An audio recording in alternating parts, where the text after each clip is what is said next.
Muy buenas tardes, bienvenidos de nuevo a Negocios Televisión, bienvenidos de nuevo a este espacio de las noticias del día, mirando ya a las últimas horas pendientes de este lanzamiento de SpaceX, pero también mirando a la respuesta de Putin al ultimátum de Donald Trump. Enseguida miramos a las palabras del presidente ruso, que por cierto también avisaba a Europa, pero vamos a mirar a cómo está la situación sobre el terreno con la toma, la conquista de Chasiv Yar y pendientes de Estados Unidos. El FBI habría eliminado el nombre de Donald Trump de los archivos de Epstein. Enseguida les contamos esto. Miramos también a la tensión en los mercados con fuertes caídas en las bolsas europeas y también con miedo en Wall Street después de este día D de los aranceles por parte de Donald Trump. Enseguida miramos a estas cuestiones, pero empezamos con las últimas horas. Empezamos mirando al presidente ruso Vladimir Putin. Ha declarado este viernes que se necesitan conversaciones detalladas para poner fin a la guerra en Ucrania. Añade que Rusia está dispuesta a esperar si el gobierno ucraniano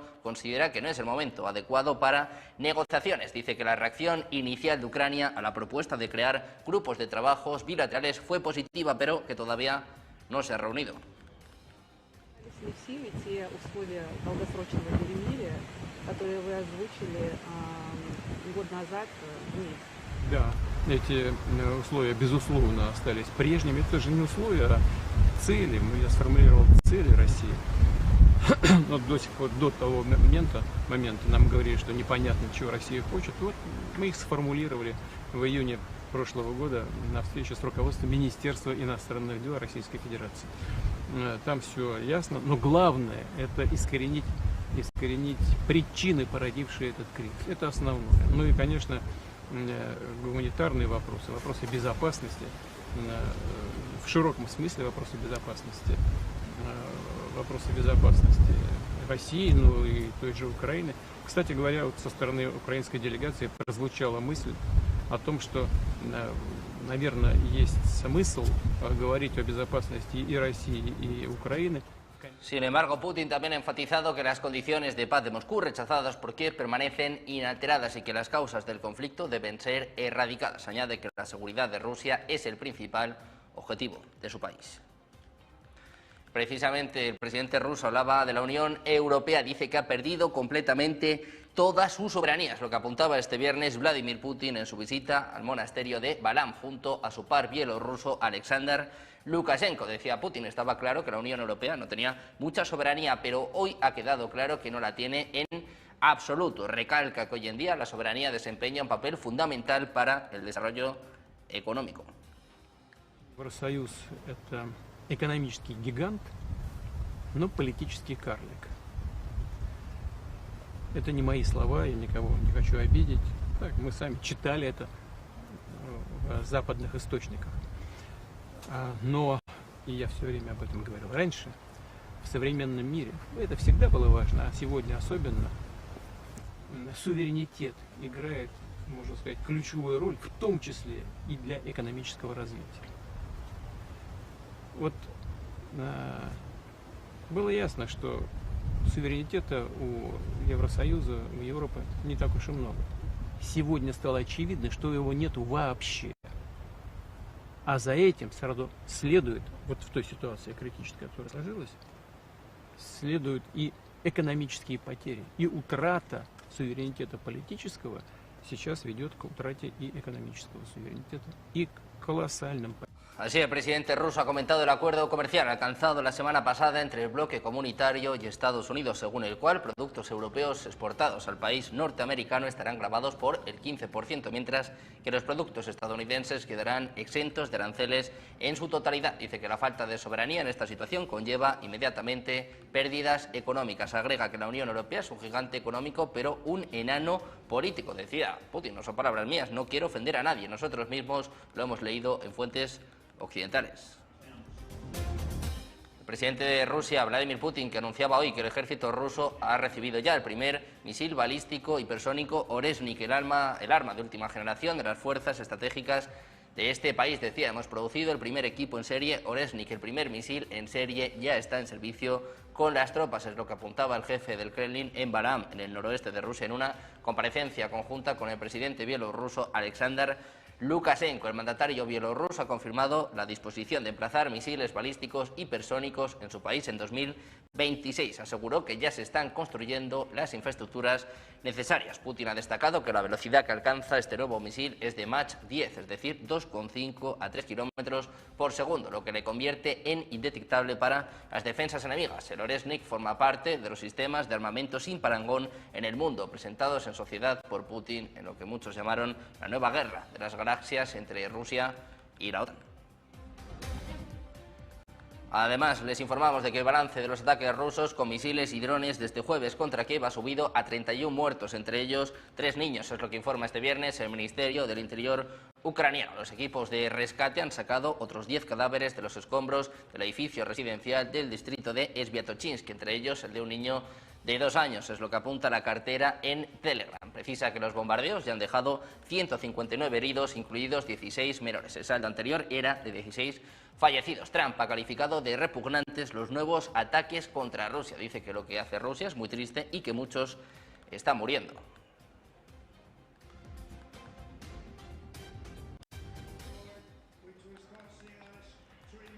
Precisamente miramos a las palabras del presidente de Estados Unidos, Donald Trump, que califica este jueves de repugnantes los nuevos ataques rusos contra Ucrania. Este es el mensaje de Trump para Putin.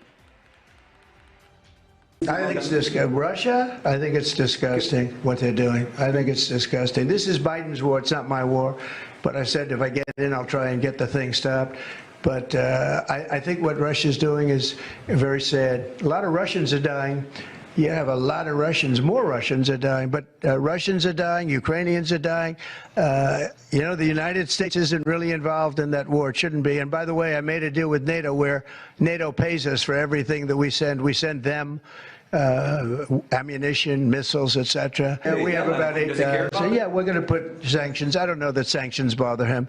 You know, they know about sanctions. I know better than anybody about sanctions and tariffs and everything else. I don't know if that has any effect, but we're going to do it. Europe is extremely upset. But this is a war that should have never happened. This is a war that wouldn't have happened if I were president. And this is Biden's war. This was a stupid war to get into. Should have never gotten into this war. Pendientes de Donald Trump, vamos a mirar a informaciones por parte de la agencia Bloomberg. Ojo con esto porque, según informes de prensa, el nombre de Trump figuraba en los archivos de Epstein, pero lo que no se ha informado es que un equipo de folla del FBI omitió el nombre de Trump y el de otras figuras públicas prominentes de los documentos. Es lo que apunta la agencia Bloomberg, según 3 personas familiarizadas con el asunto que no estaban autorizadas a hablar con los medios. Ese equipo, encargado de realizar una revisión final del voluminoso conjunto, había aplicado las redacciones antes, precisamente, de que el Departamento de Justicia y el FBI concluyeran el mes pasado que no sería apropiada ni justificada ninguna otra divulgación de los archivos. Desde la perspectiva del gobierno, Trump era un ciudadano particular cuando se llevó a cabo la investigación de Epstein y, por lo tanto, tiene derecho a la protección de su privacidad. También les contamos que en medio de la revelación de la directora de Inteligencia Nacional de Estados Unidos, Tulsi Gabbard, sobre la conspiración del expresidente Barack Obama para culpar a Rusia de interferir en las elecciones de 2016, el líder actual del país norteamericano, Donald Trump, también lo ha tachado de escándalo más grande en la historia de Estados Unidos. Dice Trump, el bulo de Rusia es ahora totalmente indiscutible. Los hechos están ahí en blanco y negro. Es el mayor escándalo de la historia de Estados Unidos. Los autores de este crimen deben pagar un alto precio. Esto no debe volver a suceder en nuestro país, es lo que apuntaba en un mensaje hace unos minutos en Truth Social. También ha calificado anteriormente de mayor escándalo político en la historia de Estados Unidos la situación con el autopen, presuntamente usado por Joe Biden para rubricar documentos. Ha mencionado en varias ocasiones este caso en el contexto del cuestionamiento de las capacidades mentales del exmandatario demócrata. Mientras tanto, Rusia afirmaba este jueves que había capturado la localidad de Chasiv Yar, en el este de Ucrania, considerado un bastión de las fuerzas de Kiev y sitio de intensos combates durante meses. El ministro de Defensa ruso, Andrei Belousov, ha felicitado a las tropas por la captura de esta importante ciudad de Chasiv Yar, región de Donetsk, tras una batalla que duró casi 16 meses en esta disputada zona del este de Ucrania. El ministro de Defensa ruso felicitó a los militares de la unidad de las fuerzas aerotransportadas que demostraron coraje y valentía liberando la localidad de Chasiv Yar en la República Popular de Donetsk. Hoy también hablaba sobre esto Vladimir Putin. Dice que en Ucrania están mal informados.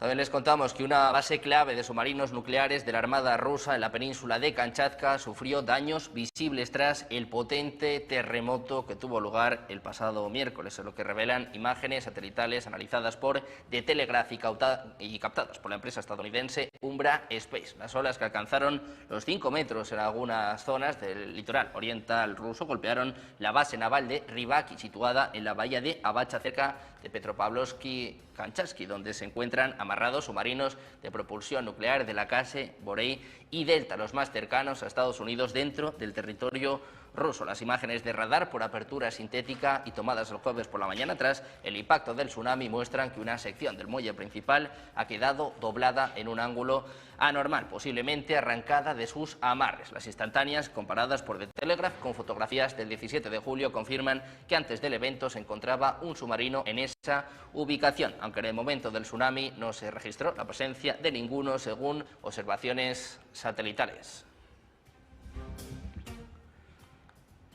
Por su parte, el presidente ucraniano Volodymyr Zelensky ha reiterado este viernes su disposición a reunirse personalmente con el líder ruso Vladimir Putin, después de que éste valorase de forma positiva la tercera ronda de negociaciones de paz que se produjo la semana pasada en Estambul. Decía Zelensky: hemos escuchado las declaraciones que vienen de Rusia. Estos son señales de una voluntad genuina de poner fin a la guerra con dignidad y establecer una paz verdaderamente duradera y no, sin embargo, un pequeño cese al fuego. Decía que Ucrania, una vez más, reitera su disposición a reunirse a nivel de líderes en cualquier momento. Es lo que apuntaba Zelensky en un mensaje en X. El presidente ucraniano remachó que comprende quién toma las decisiones en Rusia y quién debe poner fin a la guerra, en alusión a Vladimir Putin. Dice que el mundo entero lo comprende también.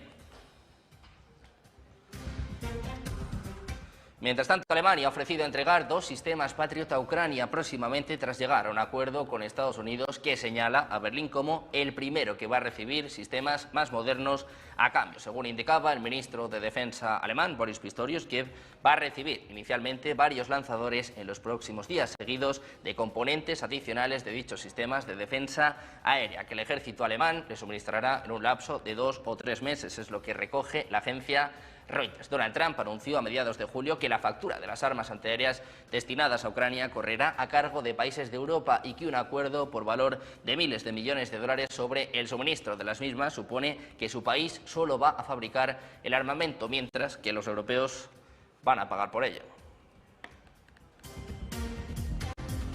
También pendientes de la ONU, pendientes de los mensajes por parte de Estados Unidos en esta cuenta atrás para Vladimir Putin. El representante alterno interino de Estados Unidos ante las Naciones Unidas ha señalado que Donald Trump dejó en claro que Rusia debe poner fin a su campaña militar antes del 8 de agosto. En su intervención ante el Consejo de Seguridad de la ONU expresó su disposición a implementar medidas adicionales para asegurar la paz en Ucrania.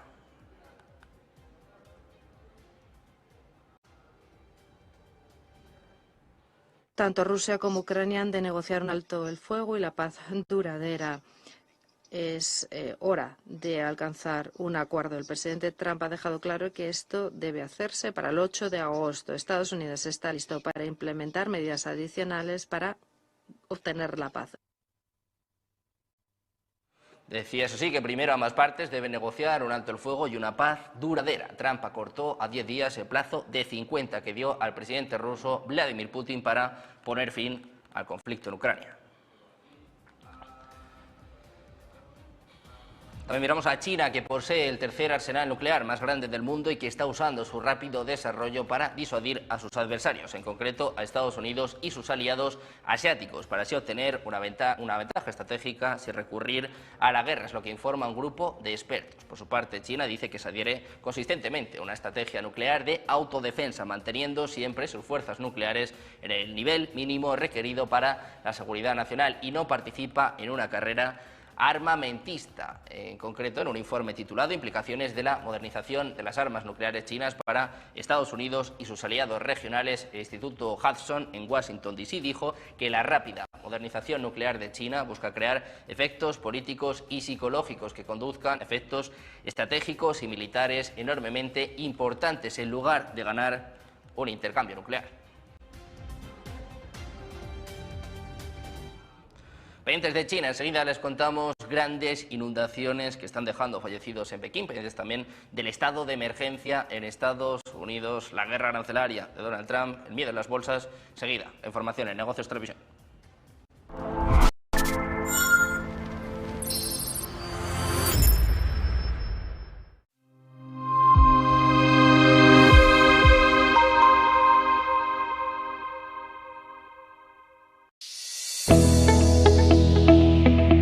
No puede volver atrás y cambiar el principio, pero puede comenzar donde está y cambiar el final.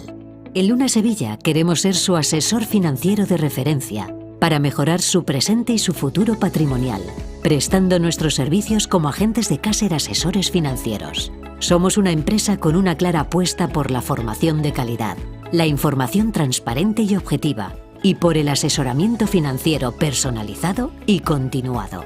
Visite nuestra web lunasevilla.es o llame al 91 762 3442.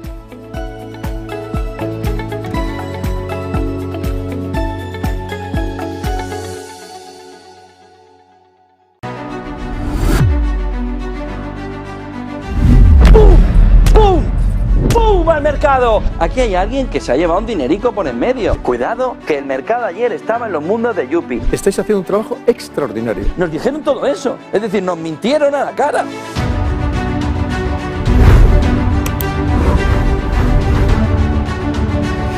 Vamos, que yo creo que ni en tiempos del Imperio Romano habíamos visto algo semejante. Lo que se podía esperar alrededor de los aranceles es peor.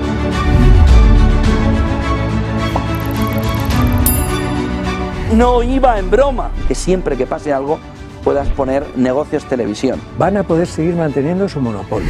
El mercado se desploma por el movimiento, por la guerra arancelaria. ¡Entra Trump! Pero por favor, si lo que hace falta es estabilidad. Tú quieras estar al otro lado de la pantalla en lugar de en otros medios en Negocios Televisión. Y además se nota que no estáis subvencionados porque sois absolutamente objetivos e independientes.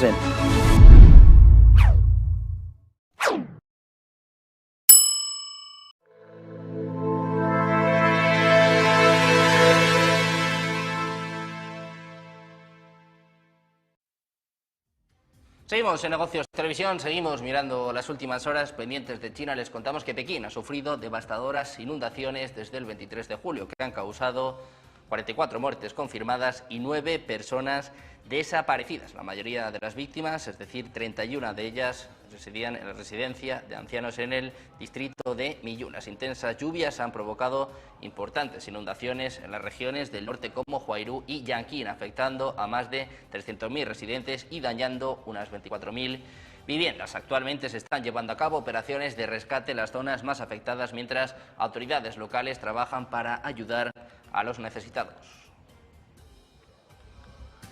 También les contamos que graves inundaciones repentinas han inundado la ciudad de Nueva York este jueves 31 de julio, lo que ha llevado al alcalde Eric Adams a declarar el estado de emergencia mientras el sistema de transporte de la ciudad se paralizaba. Un vídeo filmado por el usuario de X, Uncle Gis, en Staten Island, mostraba un automóvil maniobrando para evitar una fuente burbujeante de agua de inundación. Las carreteras principales estuvieron cerradas debido a las inundaciones y los daños. La Oficina de Gestión de Emergencias de la ciudad de Nueva York instaba a los residentes a evitar cualquier viaje no esencial hasta el viernes por la mañana y usar el transporte público solo si es inevitable.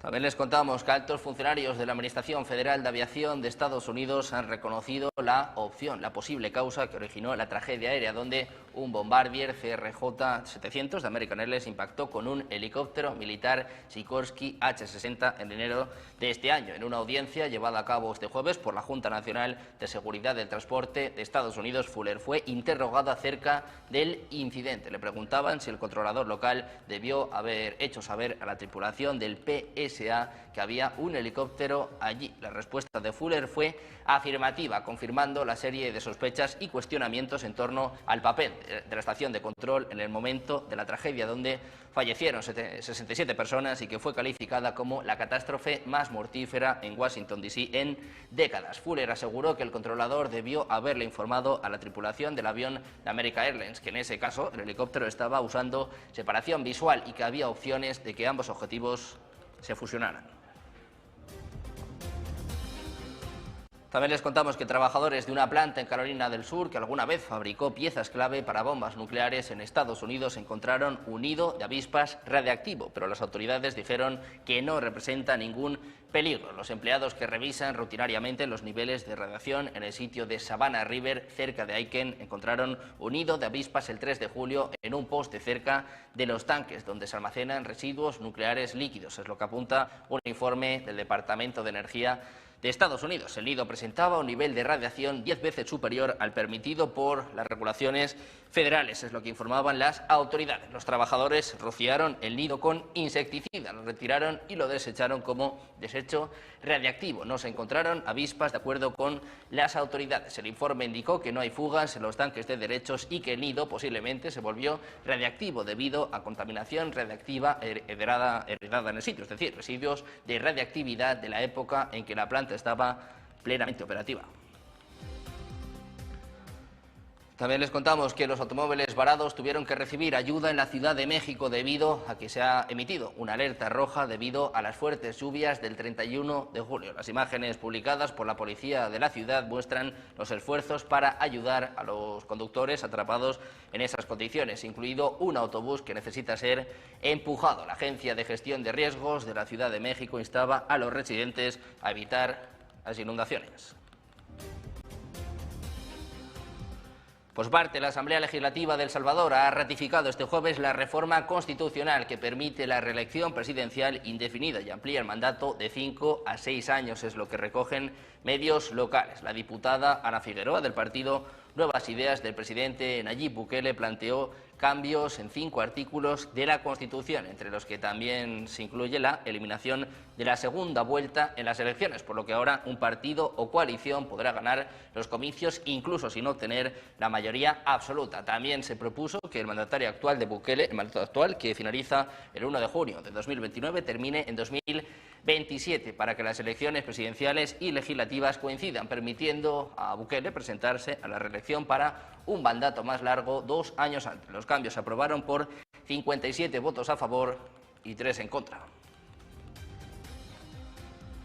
También mirando a Wall Street les contamos que las principales bolsas de valores de Estados Unidos han abierto con fuertes caídas después de que el último informe de empleo mostrara que las nóminas no agrícolas aumentaron en 73.000 en julio, muy por debajo de los 104.000 esperados. Los inversores también evaluaron los efectos de la decisión de Donald Trump de retrasar los aranceles a México por 90 días más, así como los derechos actualizados que van del 10 al 41% para países seleccionados a partir del 7 de agosto. Fuertes caídas que continúan en las bolsas de Estados Unidos. El S&P se deja un 1,20%, el Nasdaq está perdiendo un 1,38% en estos momentos, mientras que el Dow Jones viene un poquito más fuerte, eso sí, con caídas del 0,99%, cotiza en los 43.692 enteros.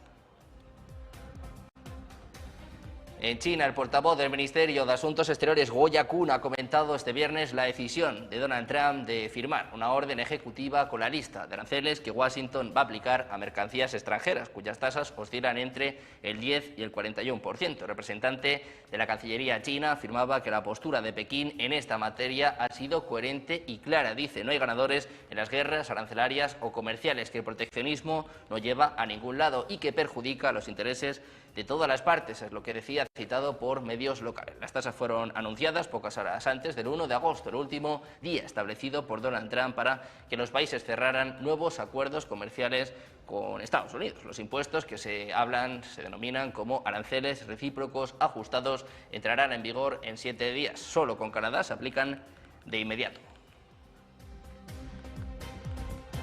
Donald Trump, que decía este viernes que si el presidente de la Fed, Jerome Powell, no baja las tasas de interés, los miembros de la Junta del Comité Federal de Mercado Abierto deberían asumir el control. Decía que Jerome Too Late Powell, un imbécil testarudo, debe bajar sustancialmente las tasas de interés ya. Si continúa negándose, la Junta Directiva debería asumir el control y hacer lo que todos saben que hay que hacer. Es lo que apuntaba Trump en un mensaje en Truth Social. Calificó previamente a Powell de demasiado enojado, demasiado estúpido y demasiado político para permanecer como presidente de la Fed, después de que el Banco Central decidiera mantener sin cambios sus tipos, sus tasas de interés por quinta vez consecutiva este miércoles. Sin embargo, la decisión no fue unánime, ya que 2 miembros del FONC, Michelle Bowman y Christopher Waller, votaron a favor de reducir el objetivo de la tasa de fondos federales en 25 puntos básicos.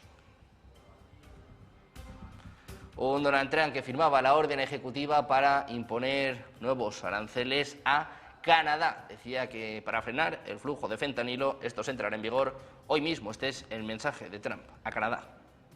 Pay a fair rate. That's all. It's very simple. They have been charging very, very high tariffs to our farmers, some over 200%, and they've been treating our farmers very badly. They've been treating our country very badly for years. And look, we like Canada. I love Canada. I have so many friends in Canada, but they've been very poorly led. They've been very, very poorly led, and all we want is fairness for our country. That's all. You know, they want to be under the, as we call it, the Golden Dome. And I said, well, you know, you're going to have to pay for that.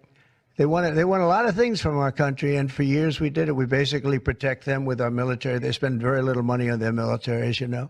Donald Trump, que firmaba una nueva orden ejecutiva que aumenta los aranceles a las importaciones de docenas de países, mientras mantiene una tasa base del 10% para otros. Es lo que apuntaba la Casa Blanca en un comunicado. Los países con grandes desequilibrios comerciales o una cooperación insuficiente en las negociaciones se enfrentan ahora a aranceles más altos, específicos para cada país, que en algunos casos pueden llegar al 41%. La Unión Europea se enfrenta a un enfoque modificado. Los productos con aranceles actuales inferiores al 15% se van a incrementar hasta ese mínimo, mientras que los aranceles que no superan el 15% tendrán aranceles adicionales. Los países no incluidos en este anexo seguirán sujetos a un arancel del 10% debido con las normas anteriores. También hablan de los bienes transbordados que van a enfrentar aranceles del 40%. Pendientes de esta guerra arancelaria de Donald Trump, este plazo que ya ha vencido, esta cuenta atrás que comienza a partir de hoy. Muchos de ellos entrarán en vigor el próximo 7 de agosto, no así los de Canadá, que ya entraban en vigor en el día de hoy, con el miedo que estamos viendo en las bolsas europeas, también cierto temor en Wall Street, más allá de los datos que hemos conocido en el día de hoy, más allá del dato de desempleo en Estados Unidos, que está preocupando y mucho a los mercados. Llega el momento de hacer balance, de hacer análisis de este dato, de esta guerra arancelaria desatada por Donald Trump, que a partir de hoy entra en vigor. Es el momento de analizar quiénes son los ganadores, quiénes son los perdedores. Vamos a hacerlo de la mano de Ana Llorente. ¿Qué tal? Muy buenas, Ana, buenas tardes. Así es, Sergio. Este 1 de agosto de 2025 marca un nuevo hito en la política comercial de Estados Unidos.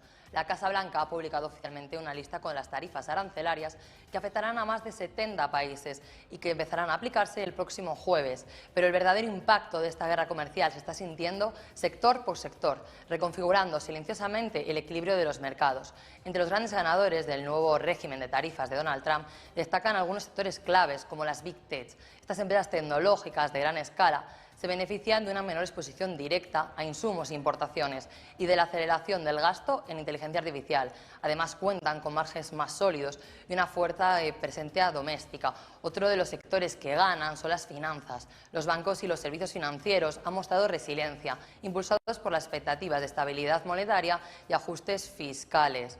La exposición internacional de este sector es menor, lo que reduce su vulnerabilidad a las tarifas. Otro de los sectores que ganan son los servicios públicos y las telecomunicaciones, sectores considerados tradicionalmente defensivos al estar menos expuestos al comercio internacional. Estos mantienen flujos estables, incluyendo un contexto volátil. Otro de los sectores que ganan es el consumo de lujo y los viajes. Aunque parte del consumo discrecional está en revisión, las marcas premium y las compañías vinculadas al turismo global muestran una demanda sostenida por parte de los consumidores de alto poder adquisitivo. Por el lado contrario de la tabla, los sectores más perjudicados son los bienes de consumo básico, las empresas que producen alimentos, artículos de higiene o de limpieza que operan con márgenes muy ajustados y alta dependencia de los productos importados. A estas empresas les será difícil trasladar los mayores costes al consumidor final, algo que afectará a la demanda. Otro de los sectores afectados será la energía. El sector energético enfrenta un encarecimiento de componentes tecnológicos y maquinaria importada. Además, la inestabilidad geopolítica vinculada al comercio complica la previsibilidad de los precios. Otro de los sectores son la salud y las farmacéuticas, quienes encuentran una gran inestabilidad al ser un sector muy globalizado. Las tarifas podrían afectar a la disponibilidad de los insumos médicos, encarecer por tanto tratamientos e impactar negativamente en las farmacéuticas con operaciones transfronterizas. Otro de los sectores que se ve afectado es el inmobiliario. El alza de los costes en la construcción por materiales importados, que ahora serán más caros, y asimismo el encarecimiento del financiamiento subirán estos precios. Al mismo tiempo nos encontramos una especie de sectores mixtos, como puede ser el consumo discrecional. Mientras marcas de lujo y aerolíneas continúan sólidas, los retailers de consumo y grandes cadenas minoristas enfrentan serios desafíos para mantener los márgenes en un entorno de precios crecientes. Otro de los sectores que también tendrá un resultado mixto será el de los materiales. El impacto dependerá del nivel de integración global de cada empresa. Las compañías con cadenas locales o diversificadas podrán adaptarse mejor que aquellas que dependan de un solo proveedor internacional. El impacto de la guerra comercial ya no es solo una cuestión teórica, sino es una realidad sectorial. Aunque en un primer momento el mercado en su conjunto parecía ignorar las políticas de Donald Trump, la política arancelaria de Estados Unidos está reconfigurando profundamente la economía y el comportamiento de los inversores.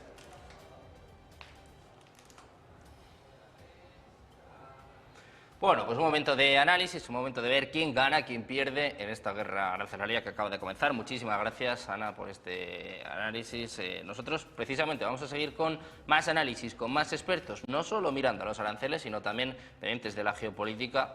Cuando llega un nuevo ultimátum, estamos ya en la cuenta atrás para Vladimir Putin. Una pausa, 2 minutos enseguida, los expertos en Negocios Televisión.